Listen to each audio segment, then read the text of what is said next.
সম্মানিত দর্শক শ্রোতা, আসসালামু আলাইকুম ওয়া রাহমাতুল্লাহি ওয়া বারাকাতুহু। সম্মানিত দর্শক শ্রোতা, আপনারা জানেন যে এমপিওভুক্ত বেসরকারি শিক্ষা প্রতিষ্ঠানের শিক্ষকদের দীর্ঘদিনের আন্দোলনের প্রেক্ষিতে সরকার সর্বশেষ বদলি কার্যক্রম শুরু করার জন্য বদলি সফটওয়্যার তথ্য ইনপুটের জন্য সময় বেঁধে দেয়। তো এ তথ্য ইনপুট দেওয়ার জন্য দুটি সময় এর মধ্যেই বাংলাদেশের সকল শিক্ষা প্রতিষ্ঠানের তথ্য ইনক্লুড করা হয় এবং দ্বিতীয় দফার সর্বশেষ যেই তারিখ ছিল সেই তারিখের পূর্বেই সকল প্রতিষ্ঠান তা যাচাই বাছাইয়ের জন্য উপজেলা মাধ্যমিক শিক্ষা অফিসে পাঠিয়ে উপজেলা মাধ্যমিক শিক্ষা অফিসও 5 তারিখ বেঁধে দেয়। তো এর মধ্যে অনেকেরই তাদের তথ্য উপাত্ত যাদেরটা সঠিক হয়েছে সেটি পাঠিয়ে দিয়েছে, আর যাদেরটা সঠিক হয়নি তাৎক্ষণিক সেটা প্রতিষ্ঠানে পাঠিয়ে দিয়েছে। সেখানে আবার যদি কোনো সংশোধন থাকে সেই সংশোধন করার মতো সুযোগ রয়েছে এবং সেখান থেকে আবারও তথ্য জাস্টিফাইয়ের জন্য উপজেলা পাঠানো সম্ভব বা ওই ধরনের একটা সিস্টেম করে দিয়েছে। তো সর্বোপরি যে বিষয়টি বলবো সেটি হচ্ছে যে এখন আমরা আজকে আমার এই ভিডিওটিতে আপনাদেরকে দেখাবো যে আপনার ফাইলটি যে অ্যাপ্রুভ হয়েছে, অর্থাৎ উপজেলা থেকে যে জেলা শিক্ষা অফিসে পাঠিয়েছে অথবা আপনার প্রতিষ্ঠানে একটু ভুলের কারণে ব্যাক করেছে, সেই বিষয়টি আপনি কিভাবে যাচাই করবেন সেটি দেখাবো আজকের এই ভিডিও টিউটোরিয়ালটিতে।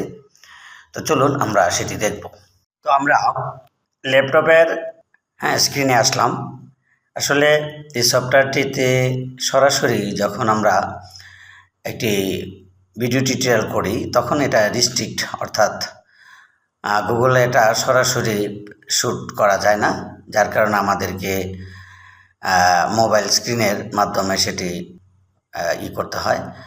তো এখানে একটা বিষয় লক্ষ্য করুন, আমরা তো এই জায়গা পর্যন্ত কিভাবে আসবো সেটি আমাদের আর জানার বাকি নেই। আমরা ফার্স্টে তো ইউজার আইডি পাসওয়ার্ড দিয়ে আমরা যখন ক্লিক করব তখনই ঠিক এই ড্যাশবোর্ডে আসবো। এখানে তো ড্যাশবোর্ডে আসার পরে এখানে বেশ কয়েকটি অপশন রয়েছে।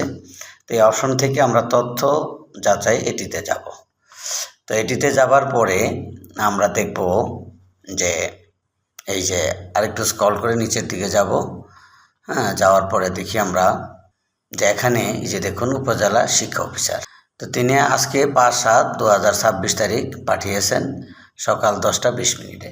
সকল তথ্যাদি ও সংযুক্ত নথিপত্রাদি সঠিক রয়েছে।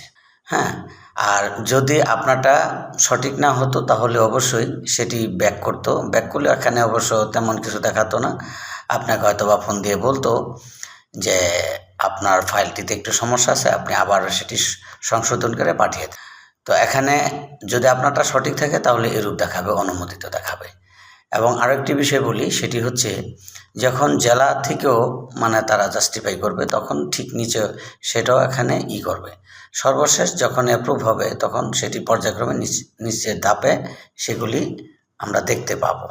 এই ছিল আজকের গুরুত্বপূর্ণ এবং সর্বশেষ। আশা করছি ভিডিওটি আপনাদের ভালো লেগেছে। তো এই জাতীয় ভিডিও পেতে অবশ্যই চ্যানেলটির পাশে থাকবেন এবং চ্যানেলটি সাবস্ক্রাইব করে রাখবেন। আল্লাহ হাফেজ।